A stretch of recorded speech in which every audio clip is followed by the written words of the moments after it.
Hello friends, मैं हूं Himmat Singh Rajpurohit. Welcome in my YouTube channel the Himmat nursing academy quality in education. Last class में अपन ने पढ़ा था मस्कुलोस्केलेटल सिस्टम का एक टॉपिक जिसका नाम था गाउट, और उसी सिस्टम को कंटिन्यू करते हुए आज अपन पढ़ेंगे osteoporosis, osteoarthritis and rheumatoid arthritis. क्या होता है osteoarthritis and rheumatoid arthritis? Arthritis से पता लग गया होगा कि ये दोनों ही ऑस्टियोआर्थराइटिस और रोमेटॉइड आर्थराइटिस जो है वो एक जॉइंट डिसऑर्डर है। दोनों ही क्या डिसऑर्डर है? जॉइंट डिसऑर्डर्स है दोनों ही। ठीक है, तो what is the difference? Osteoarthritis और रोमेटॉइड आर्थराइटिस में डिफरेंस क्या है? दोनों अलग कैसे हैं? तो इनको पढ़ने से पहले अपन सिंपल जॉइंट पढ़ेंगे कि नॉर्मल जॉइंट कैसा होता है, फिर अपन पढ़ेंगे कि एब्नॉर्मल जॉइंट क्या होता है।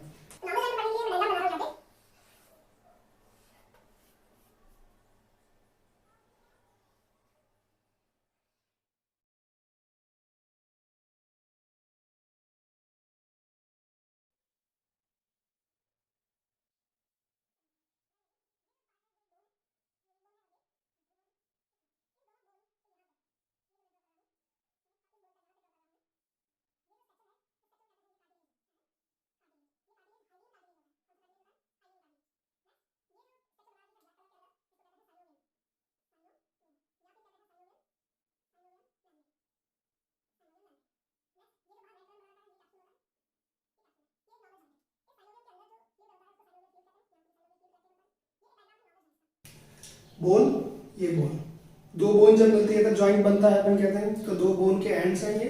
दो बोन के ऊपर, बोन के ऊपर जो स्ट्रक्चर है उसको अपन कार्टिलेज कह रहे हैं, और ये हाइलिन कार्टिलेज होता है।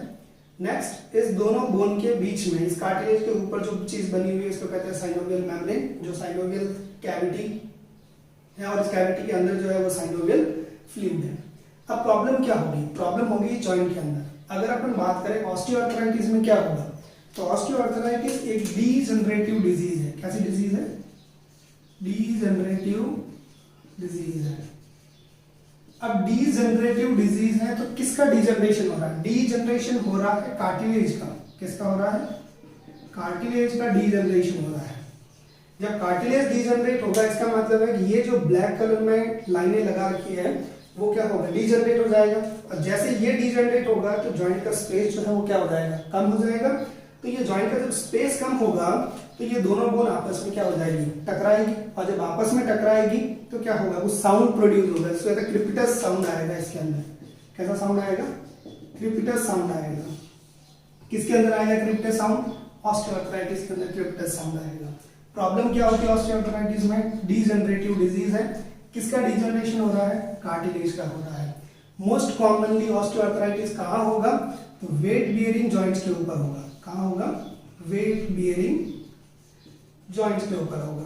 तो वेट बियरिंग जॉइंट्स कौन कौन से होते हैं? अपन कहते हैं नी जॉइंट जो है वो वेट बियरिंग है, हिप जॉइंट आपका वेट बियरिंग है, वर्टिब्रल जॉइंट जो है वो वेट बियरिंग जॉइंट्स है। तो कहने का मतलब ये है osteoarthritis most commonly occur on the weight bearing joint. जहां पे वजन ज्यादा आ रहा है वहां पे ऑस्टियोआर्थराइटिस ज्यादा होगा, जैसे नी जॉइंट, हिप जॉइंट और वर्टिब्रल जॉइंट्स के अंदर ये ज्यादा होगा। चलिए नेक्स्ट बात करते हैं रोमेटॉइड आर्थराइटिस की। तो रोमेटॉइड आर्थराइटिस क्या है? तो रोमेटॉइड आर्थराइटिस जो है it is an auto immune disorder. It is an auto immune disorder. ये एक ऑटो इम्यून डिसऑर्डर है। इसके अंदर क्या होगा? इन्फ्लेमेशन ऑफ द जॉइंट होगा। ये जॉइंट का इन्फ्लेम्ड करेगा। तो यहाँ पे क्या होगा? यहाँ पे कार्टिलेज से पहले क्या होगा? ये जो साइनोवियम है ये इन्फ्लेम्ड हो जाती है। क्या इन्फ्लेम्ड हो जाती है? साइनोवियम जो है वो क्या होगी? इन्फ्लेम्ड हो गई। और जब ये इन्फ्लेम्ड होगी, ठीक है, तो क्या होगा? यहाँ की जो वेस्कुलैरिटी है, यहाँ पे जो मैक्रोफेजेस और इंटरल्यूकिन्स और ये सारे जो चीजें आएंगी वो क्या करेगी? यहाँ पे डिस्ट्रैक्ट करेगी। ठीक है, डिस्ट्रैक्शन जब करेगी तो यहाँ पे कार्टिलेज भी डिस्ट्रैक्ट होगा, यहाँ पे बोन भी डिस्ट्रैक्ट होगी, जिसकी वजह से यहाँ पे पेनस बनेगा। क्या बनेगा? पेनस, एक ग्रैन्युलर टिश्यू बनेगा। एक ग्रैन्युलर टिश्यू बनेगा जिसको कहते हैं पेनस। ध्यान रखिएगा, पेनस की जो स्ट्रक्चर बनती है वो रोमेटॉइड आर्थराइटिस के अंदर बनती है। मैं आगे वापस डिटेल से लिखूंगा इसको, अभी समझा रहा हूँ। यहाँ पेनस जो है ये डिस्ट्रैक्ट होगा साइनोवियम, और साइनोवियम डिस्ट्रैक्ट होने की वजह से ये कार्टिलेज भी डिस्ट्रॉय होगा और ये बोन के प्रोजेक्शंस हो जाएंगे। ये बोन जो डिस्ट्रॉय होकर ये कम हो जाएगी। तो ये बोन भी डिस्ट्रॉय होगी, कार्टिलेज भी डिस्ट्रॉय होगा, तो यहाँ पे स्ट्रक्चर बनेगी, इसको कहते हैं पैनस, ठीक, रूमेटॉइड आर्थराइटिस। चलिए बात करते हैं वापस osteoarthritis. Osteoarthritis is a degenerative disorder, हमने पढ़ा था डीजनरेटिव है, किसका डीजनरेशन हुआ है, degeneration of the cartilage, cartilage का डीजनरेशन हुआ है, और formation of the osteophytes, osteophytes का फॉर्मेशन होता है, और नेक्स्ट सबकॉन्ड्रल स्क्लेरोसिस का फॉर्मेशन हो रहा है। यहाँ पे डायग्राम के अंदर मैंने आपको दिखाया है कि ये जो है वो नॉर्मल जॉइंट है, और दूसरा वाला जो है वो आपका ऑस्टियोआर्थराइटिस वाला जॉइंट है।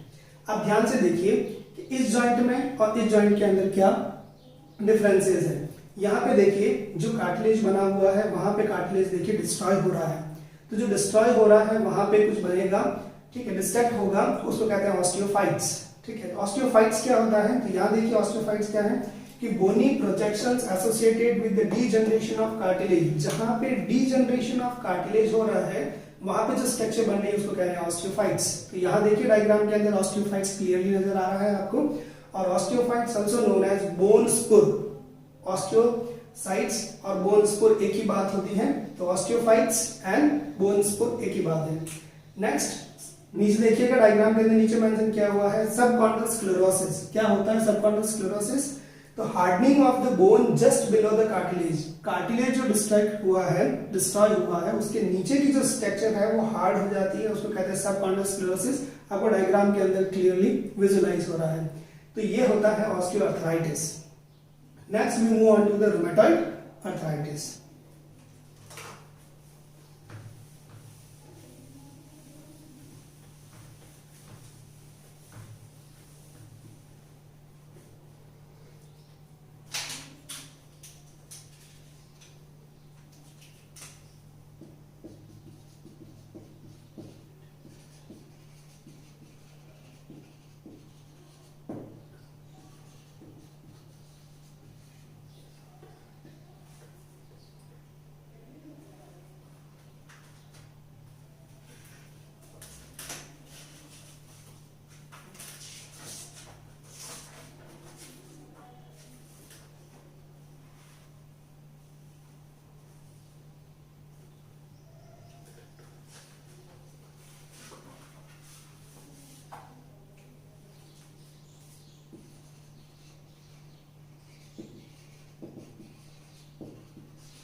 चलिए बात करते हैं रूमेटॉइड आर्थराइटिस की। तो rheumatoid arthritis is an auto immune disorder, ये एक ऑटो इम्यून डिसऑर्डर है, कैरेक्टराइज्ड बाय पॉलीआर्थराइटिस। पॉलीआर्थराइटिस मतलब मल्टीपल जॉइंट अफेक्टेड होते हैं इसके अंदर। It causes the formation of pannus, और जहां पे जॉइंट अफेक्टेड होगा वहां पे ये पैनस बनाएगा। मैंने पहले भी आपको बताया है पैनस फॉर्मेशन होगा वहां पे।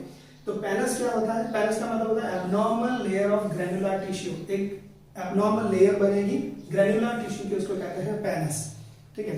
इस डायग्राम के अंदर आप ध्यान से देखिए, ठीक है, ये तो है नॉर्मल जॉइंट और ये है एब्नॉर्मल जॉइंट, ठीक है। ये रूमेटॉइड आर्थराइटिस के अंदर जो अफेक्टेड होगा उसके अंदर देखिए ये जो जॉइंट इन्फ्लेम्ड हुआ है इसके अंदर आपको यहाँ पे पैनस दिख रहा है, ठीक है। जो पैनस है वो क्या हुआ है, वो ऑटो इम्यून डिसऑर्डर होने की वजह से सारी सेल जो है वहां पे अटैक कर रही है और वहां पे ग्रैन्युलर टिश्यू जो है डैमेज हुआ है, कलेक्शन ऑफ ग्रैन्युलर टिश्यू हुआ है, उस चीज को कहते हैं पैनस, ठीक है। तो रूमेटॉइड आर्थराइटिस के अंदर मोस्ट कॉमनली अफेक्टेड जो जॉइंट्स होते हैं वो small joints are affected, small joints are more affected. जबकि ऑस्टियोआर्थराइटिस के अंदर जो जॉइंट अफेक्टेड हो रहे थे वो मेजर जॉइंट्स अफेक्टेड हो रहे थे, जहां पे वेट बियरिंग जॉइंट्स पे, और यहाँ पे जो है वो स्मॉल जॉइंट्स अफेक्टेड होंगे, हैंड्स और फुट के जॉइंट्स।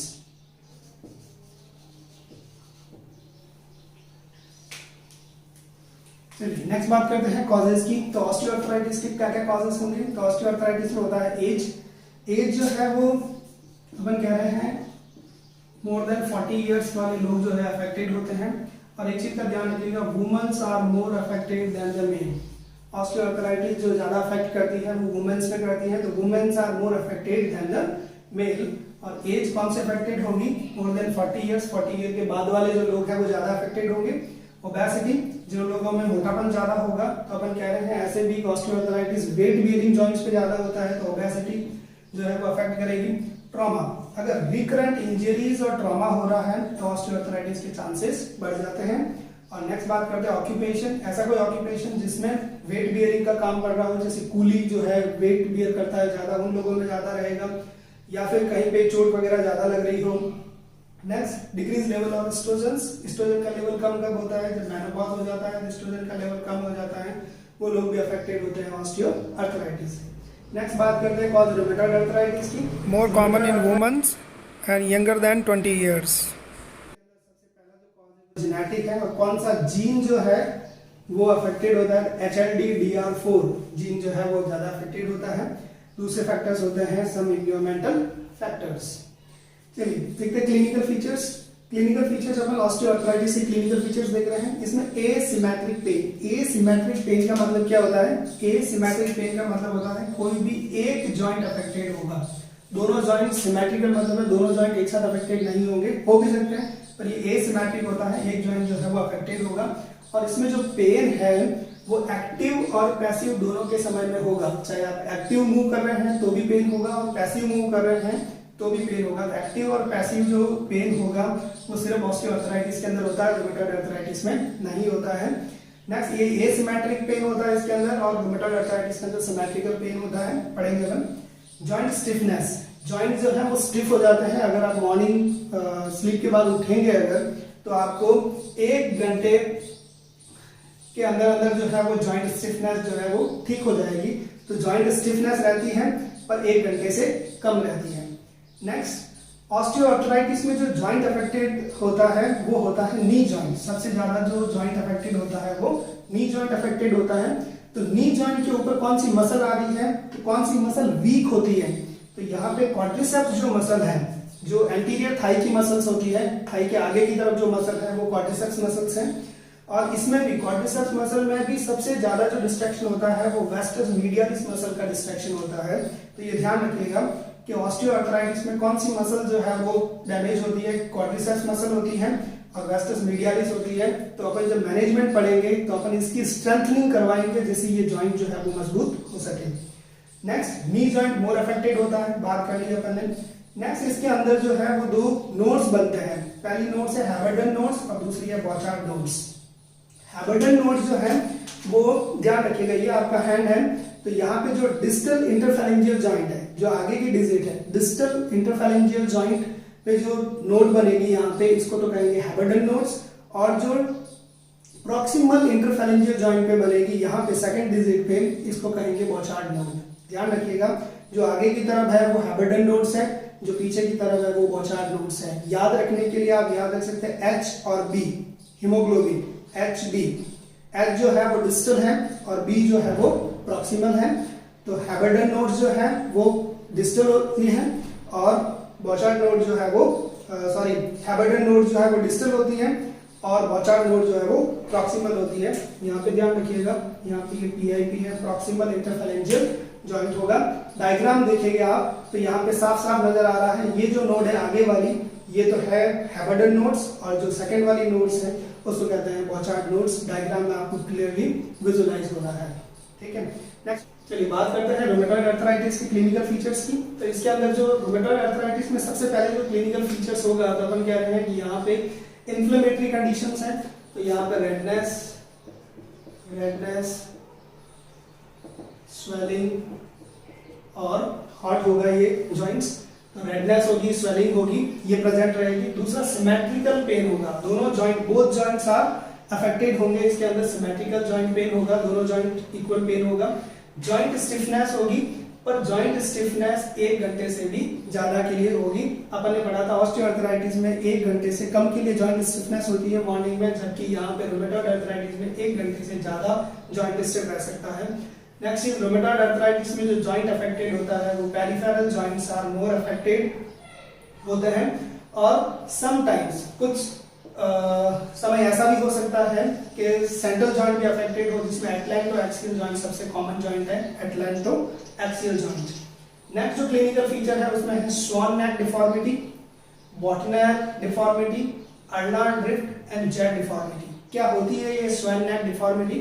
तो यहाँ पे जो डायग्राम दिखाया हुआ है, यहाँ पे आपको साफ साफ दिख रहा है, ये जो जॉइंट है ऐसे, ठीक है, इस की जो नॉक बना रखी है ये होती है स्वान की नेक जैसे स्ट्रक्चर है, इसलिए कहते हैं स्वान नेक डिफॉर्मिटीज होती है ये, ठीक है। नेक्स्ट बात करते हैं बॉटनर डिफॉर्मिटी की। तो बॉटनर डिफॉर्मिटी का ये डायग्राम है, यहाँ देखिएगा। तो बॉटनर के अंदर ये जो प्रॉक्सिमल जॉइंट्स है वो पूरा जो है वो फ्लेक्स होता है। तो इसमें देखिएगा स्वान नेक के अंदर जो आगे वाली डिजिट है उसका जो है वो फ्लेक्शन है, जबकि आपकी बॉटनर डिफॉर्मिटी के अंदर जो है वो प्रॉक्सिमल इंटरफेरेंजियल जॉइंट का जो है वो क्या हो रहा है, फ्लेक्शन हो रहा है। तो दोनों जो है वो डायग्राम के अंदर आपको क्लियरली विजुअलाइज हो रहे हैं, swan neck deformity and the boutonniere deformity. Next बात करते हैं अल्नार ड्रिफ्ट की। तो ये देखिएगा डायग्राम के अंदर जो दिखा रखा है आपको, ये हैंड जो है वो ये होती है। अल्लाह को पहचानने के लिए ध्यान रखिएगा, ये जो ढांच है वो अल्लाह की ढांच है, और अगर आपका हैंड देखिएगा अल्लाह की तरफ मूव कर जाता है तो इस डिफॉर्मिटी को कहते हैं अल्नार डिफॉर्मिटी। और ये जो थंब है देखिएगा इस डायग्राम के अंदर, थंब जो थंब है वो क्या हो रहा है, फ्लैक्स हो रहा है और ऐसे बाहर की तरफ है। तो जो थंब का फ्लैक्शन होकर बाहर की तरफ जो आ रहा है उसको कहते हैं जेट डिफॉर्मिटी। तो ये आपको, चलिए नेक्स्ट बात करते हैं कि कौन कौन से जॉइंट इन्वॉल्व होते हैं और कौन कौन से जॉइंट इन्वॉल्व नहीं होते हैं। बहुत इंपॉर्टेंट चीज है ये, ठीक है। तो ऑस्टियोआर्थराइटिस के अंदर कौन कौन से जॉइंट इन्वॉल्व रहेंगे? तो रिस्ट जॉइंट इन्वॉल्व होता है, प्रॉक्सिमल इंटरफेरेंजियल जॉइंट इन्वॉल्व रहता है PIP, metacarpophalangeal joint MCP joint involve रहता है, जबकि डिस्टल इंटरफेरेंजियल जॉइंट इन्वॉल्व नहीं होता है। ऑस्टियोआर्थराइटिस में कभी भी डिस्टल इंटरफेरेंजियल जॉइंट इन्वॉल्व नहीं होगा। रूमेटॉइड आर्थराइटिस में कौन कौन से जॉइंट इन्वॉल्व रहेंगे? डिस्टल इंटरफेरेंजियल जॉइंट इन्वॉल्व रहेगा, और मोस्ट कॉमन टाइप मतलब सबसे ज्यादा जो अफेक्ट करता है रूमेटॉइड आर्थराइटिस में जो जॉइंट वो डिस्टल इंटरफेरेंजियल जॉइंट अफेक्टेड करता है, जबकि रूमेटॉइड आर्थराइटिस के अंदर सबसे ज्यादा जो कॉमनली जॉइंट अफेक्टेड होता है वो मेटाकार्पोफेरेंजियल जॉइंट अफेक्टेड होता है।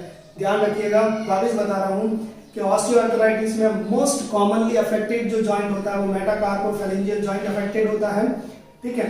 और नेक्स्ट आपका नी जॉइंट अफेक्टेड होता है, ठीक है। अगर लोकली कहा जाए तो नी जॉइंट है, और जनरलाइज कहा जाए तो मेटाकार्पोफेरेंजियल जॉइंट अफेक्टेड होता है, जबकि रूमेटॉइड आर्थराइटिस के अंदर सबसे कॉमनली जॉइंट जो इन्वॉल्व होता है वो डिस्टल इंटरफेरेंजियल जॉइंट इन्वॉल्व होता है, next proximal interphalangeal joint and carpo metacarpal joint. Rheumatoid arthritis में कौन सा जॉइंट इन्वॉल्व नहीं होगा? वो है रिस्ट जॉइंट, कभी इन्वॉल्व नहीं होगा, और एमसीपी कभी भी इन्वॉल्व नहीं होगा। चलिए नेक्स्ट बात करते हैं डायग्नोस्टिक इवैल्यूएशन की। तो डायग्नोस्टिक इवैल्यूएशन में ऑस्टियोआर्थराइटिस के अंदर जो अपन करवाएंगे वो करवाएंगे एक्सरे। तो एक्सरे के अंदर जो है वो होगा लॉस ऑफ जॉइंट स्पेस कम हो जाएगा।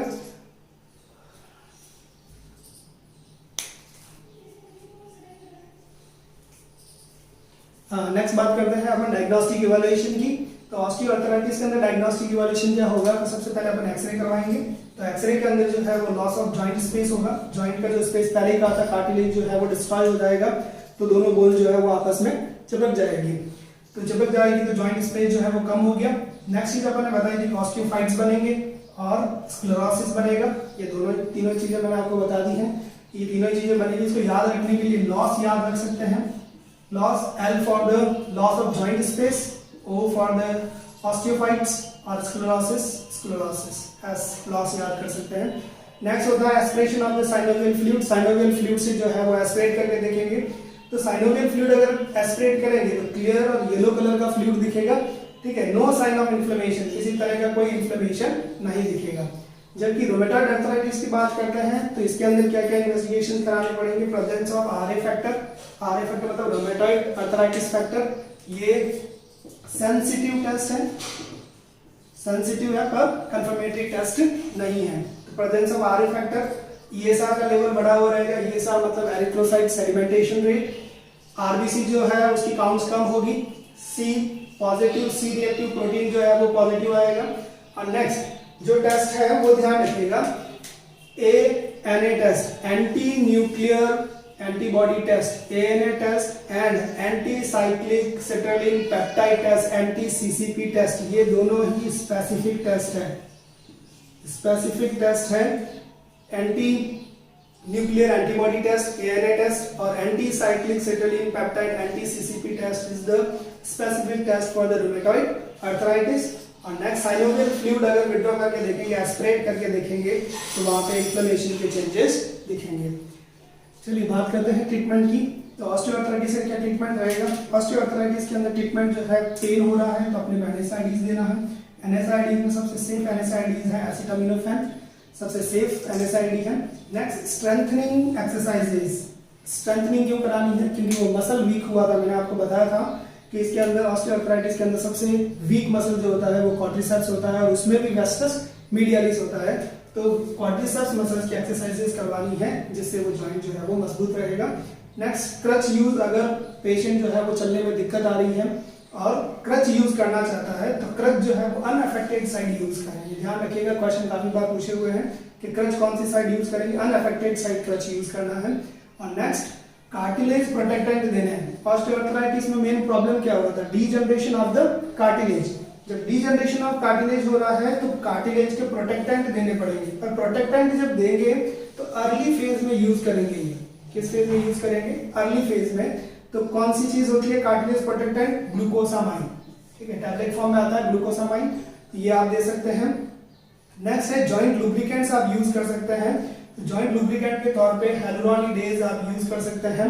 इंट्रा आर्टिकुलर दिया जाता है ये जॉइंट लुब्रिकेंट्स, पर कोई भी एविडेंस नहीं है कि ये लगाने से कुछ इफेक्ट आता है, तो इसका कोई भी एविडेंस नहीं है जॉइंट लुब्रिकेंट्स का। नेक्स्ट करेंगे आर्थ्रोस्कोपी। अगर इन सबसे ठीक नहीं होता है तो आर्थ्रोस्कोपी करेंगे। और आर्थ्रोस्कोपी में करेंगे क्या? आर्थ्रोस्कोपी के अंदर अपन करेंगे कि जो ऑस्टियोफाइट्स थे, जो ऑस्टियोफाइट्स बने थे, उन ऑस्टियोफाइट्स को क्या करेंगे? रिमूव करेंगे। तो आर्थ्रोस्कोपी के अंदर जो है ऑस्टियोफाइट्स को रिमूव किया जाता है, जॉइंट क्लीनिंग होती है।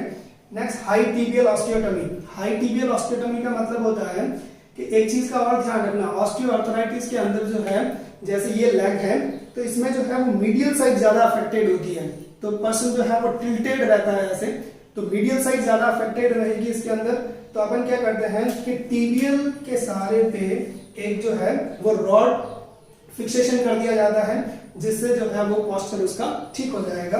तो हाई टिबियल ऑस्टियोटमी कहते हैं उसको। और अगर ये भी नहीं हो तो लास्ट एक ही ट्रीटमेंट है, टोटल नी रिप्लेसमेंट। जॉइंट पूरा ही क्या कर दो?